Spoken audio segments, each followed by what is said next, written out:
No luck, that golden touch. Time to light it up. Let's go. Get ready for it. Get これ ready が for 本 it. 物の経営だ Get ready for 心 it. 臓を捧げよう Yeah, this is it. Oh!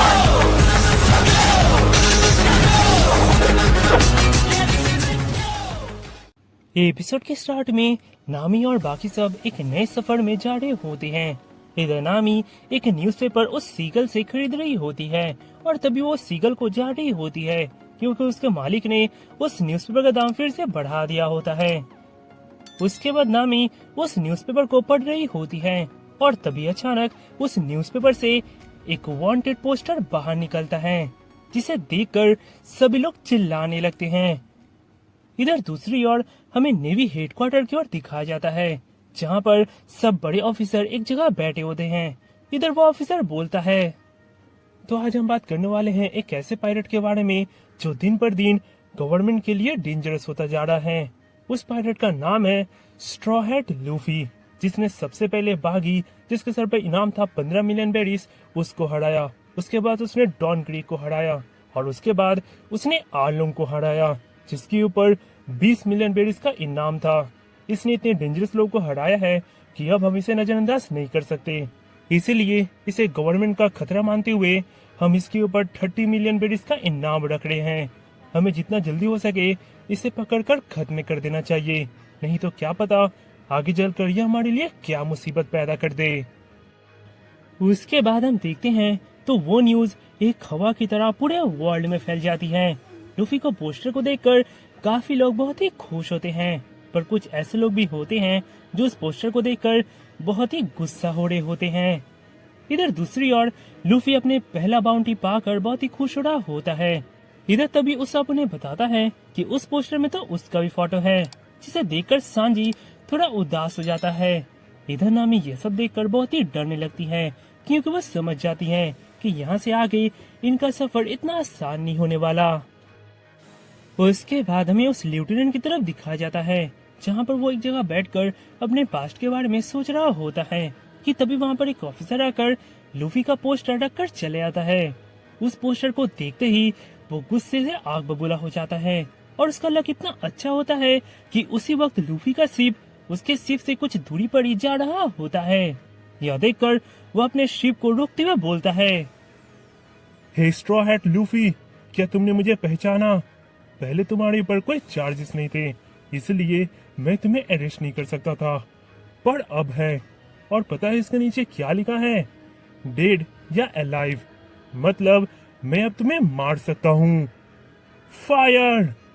यह सुनकर वो officer एक cannon fire करता है, पर तभी वहाँ पर जोरो आकर उसे बीच से ही काट देता है। इतने वे ऑफिसर लूफी के शिप में आ जाते हैं और उनके ऊपर हमला करने जाते हैं, पर तभी वहाँ सांजी आकर उन सबको धो देता है। उस लेफ्टिनेंट का नजर सांजी पर पड़ते ही वो डर से कांपने लगता है और तभी सबके सब पानी में कूद जाते हैं। उसके बाद हमें एक सुनसान आइलैंड की तरफ दिखाया जाता है जहाँ पर सांग्स का पायलट ग्रुप आराम कर रहा होता है, पर तभी अचानक वहाँ पर world lord of the sea and इस दुनिया का सबसे स्ट्रॉन्गेस्ट स्वॉर्डमैन हॉकाई मीहॉक आता है, जिसे देखकर उसके लोग बहुत ही ज्यादा घबराने लगता है। इधर मीहॉक सांग्स के पास आकर बोलता है, तुम्हारे जैसा इंसान इस मामूली से आइलैंड में क्या कर रहा है? हे मीहॉक, मैं आज तुम्हारे साथ नहीं लड़ना चाहता, मेरा अभी हैंगओवर उतरा नहीं है। बेवकूफ, मैं यहाँ तुमसे लड़ने नहीं आया हूँ। वैसे भी एक हाथ के साथ तुम मेरे साथ क्या ही मुकाबला करोगे? क्या कहा? मैं तुम्हें अभी भी हरा सकता हूँ। वो सब छोड़ो, इस फोटो को देखकर मुझे तुम्हारी पुरानी बातें याद आ गई कि किस तरह तुम मुझे हमेशा एक बच्चे लड़के के बारे में बताया करते थे। क्या वो लड़का ये तो नहीं? इधर लूफी का फोटो को देखकर सांग्स बहुत ही खुश होता है और तभी वो एक जश्न की तैयारी करता है और मीहॉक के साथ दोबारा से पार्टी करने लगता है। उसके बाद हमें नामी की तरफ दिखाया जाता है जहाँ पर वो सबको ग्रैंड लाइन जाने के रास्ते के बारे में बता रही होती है कि एक ही रास्ता ग्रैंड लाइन को जाता है और उस रास्ते का नाम है रिवर्स माउंटेन, पर वो जगह खतरे से खाली नहीं है। इधर यह सुनकर लूफी वहाँ जाने के लिए और भी ज्यादा एक्साइटेड हो जाता है और तभी वो बोलता है, वाह, लगता है ग्रैंड लाइन जाने में तो और भी ज्यादा मजा आने वाला है। वैसे नामी, यहाँ पर आसपास कोई आइलैंड नहीं है, क्योंकि मुझे मीट चाहिए और हमारा सारा मीट खत्म हो चुका है। मैं मीट के बगैर कुछ नहीं खा सकता। हाँ, एक बहुत ही फेमस आइलैंड है जो ग्रैंड लाइन के बहुत ही करीब है और उसका नाम है लॉकडाउन। हे, मैंने इसके बारे में पहले सुना है। लॉकडाउन को शुरुआत और अंत भी कहा जाता है। क्या कहा? एक ऐसा आइलैंड जिसे शुरुआत और अंत कहा जाता है? मैं कुछ समझा नहीं। लूफी, लॉकडाउन वही आइलैंड है जहाँ पर old pirate king gold Roger जन्मा और वहीं पर उसका एग्जीक्यूशन हुआ था। क्या कहा? Pirate king gold Roger? मुझे वहाँ जाना है। मुझे वो आइलैंड देखना है जहाँ पर गोल्ड रॉजर जन्मा और जहाँ पर उसकी मौत हुई। गोल्ड रॉजर वो पायरेट है जिसे इस दुनिया का सब कुछ मिल गया था जो ये दुनिया उसे ऑफर कर सकती थी। उसे वन पीस मिला था, इस दुनिया का ग्रेटेस्ट खजाना। नामी, मुझे वो आइलैंड जाना है। उसके बाद सीन चेंज होता है तो हमें बागी की ओर दिखाया जाता है जहाँ पर लूफी के कारण वो एक अनजान आइलैंड में आकर गिरा होता है, वो भी अपने हाफ बॉडी पार्ट्स को लेकर। इधर वो उस आइलैंड से निकलने की तैयारी कर रहा होता है, पर इतने में वहाँ एक जाइंट बर्ड आ जाता है जो बागी को पकड़कर उसे खा लेता है। पर उसका टेस्ट इतना खराब होता है कि वो बागी को फेंक देता है और बागी दोबारा से और एक आइलैंड में आकर गिरता है। और तभी हम देखते हैं तो वो आइलैंड वही ट्रेजर आइलैंड होता है जहाँ पर लूफी और बागी सब वहाँ पर आए होते हैं। इधर वहाँ पर बागी का मुलाकात उससे होता है और वे दोनों एक अच्छे दोस्त बन जाते हैं। बागी वहाँ पर एक रात बिताता है और वो वहाँ से बागी को जाने में मदद करता है। पर तभी वहाँ पर एक बहुत बड़ा क्रैब आ जाता है जो बागी के शिप को डुबो देता है और उसे मारने जाता है। पर तभी वहाँ पर एक लड़की आती है जो बागी को बचाकर वहाँ से जाने लगती है। हे, तुम्हारा शुक्रिया, तुमने मेरी जान बचा ली। हाँ, मुझे तो बचाना ही था। तुम वो फेमस बागी क्लाउन हो, राइट? हाँ, पर तुम्हें कैसे पता? आखिर तुम हो कौन?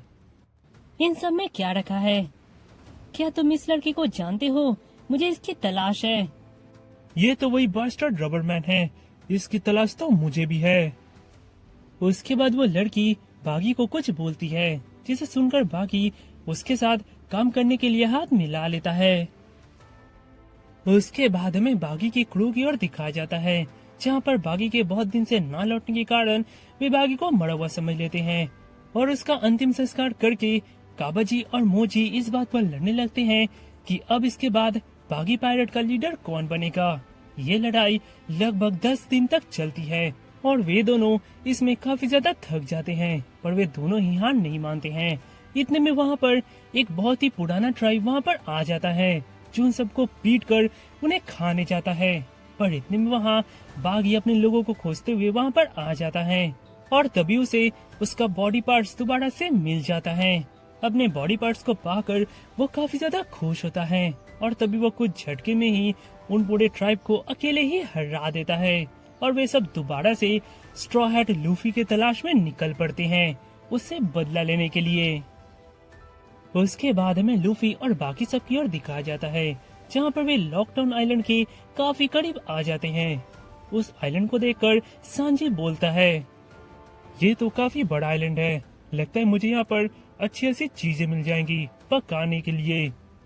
ओ हाँ, मुझे तो यहाँ पर एक स्वॉर्ड भी खरीदना है क्योंकि मैं हमेशा एक स्वॉर्ड के साथ नहीं रह सकता क्योंकि मैं 3 स्वॉर्ड स्टाइल यूजर हूँ।